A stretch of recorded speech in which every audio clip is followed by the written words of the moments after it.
warahmatullahi wabarakatuh. Hi everybody, let me to introduce myself. I'm Pravita. You can call me Rahel. I'm from Renjana Senior High School, Tuban, East Java.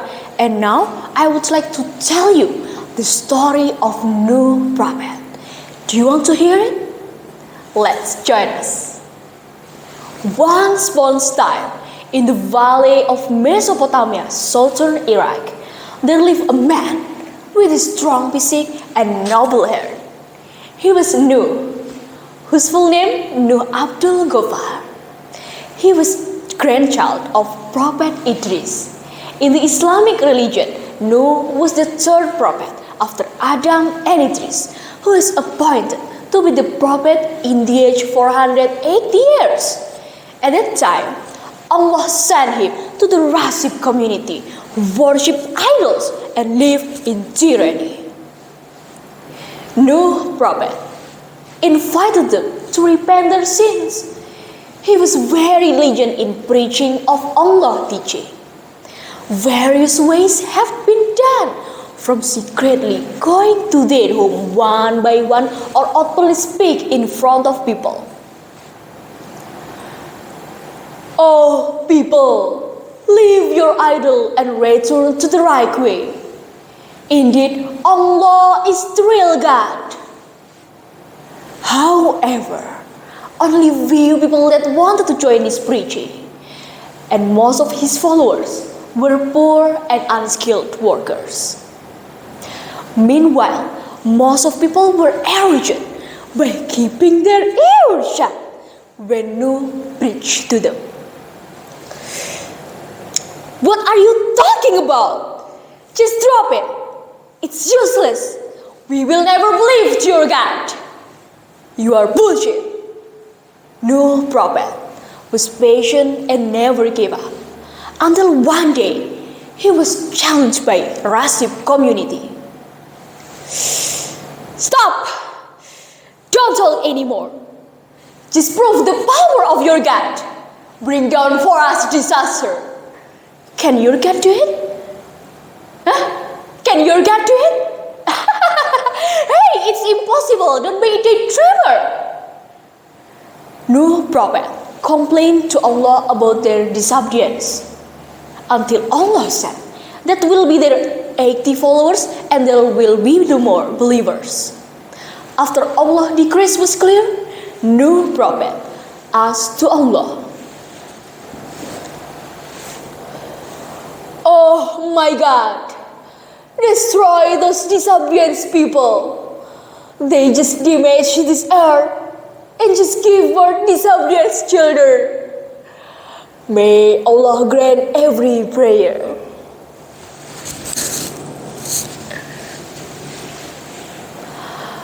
Then Allah ordered to Nuh Prophet to build a big ship without telling the reason.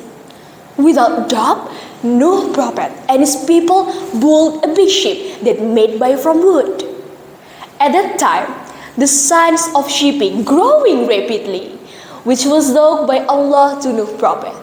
But ridicule to Nuh Prophet was becoming more and more. Looking the ship building that looked so strange. Moreover, they lived far from the sea or the river. Hey, look at that! No, it's crazy. Why make a ship? For what? For selling on the land? Or maybe selling on the sand? Hey, it's crazy. They remained patient and continued in completing the ship. And finally, the big ship was finished. And this is the first ship in the world.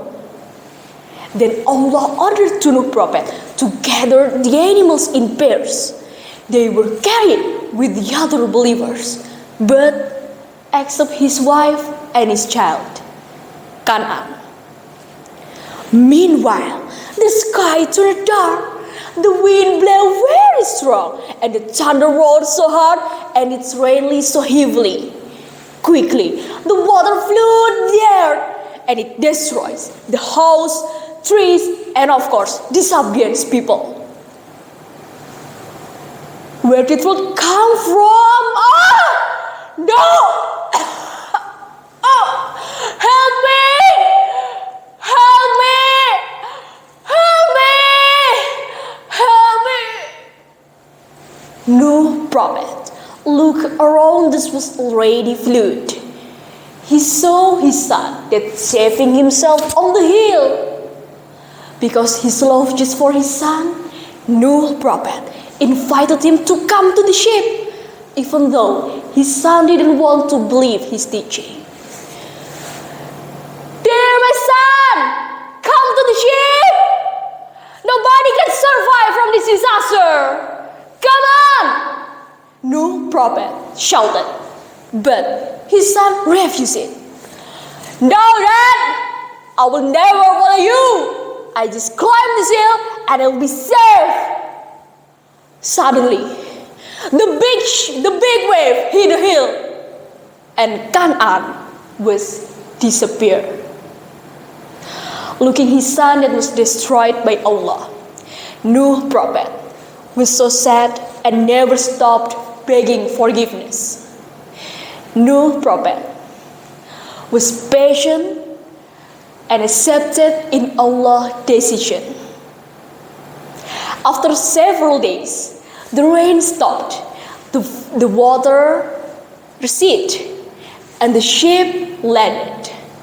And according to the current research, the ship suspected have been found in Ararat Mount, eastern Turkey, and it's given name the Great Nuh Ark.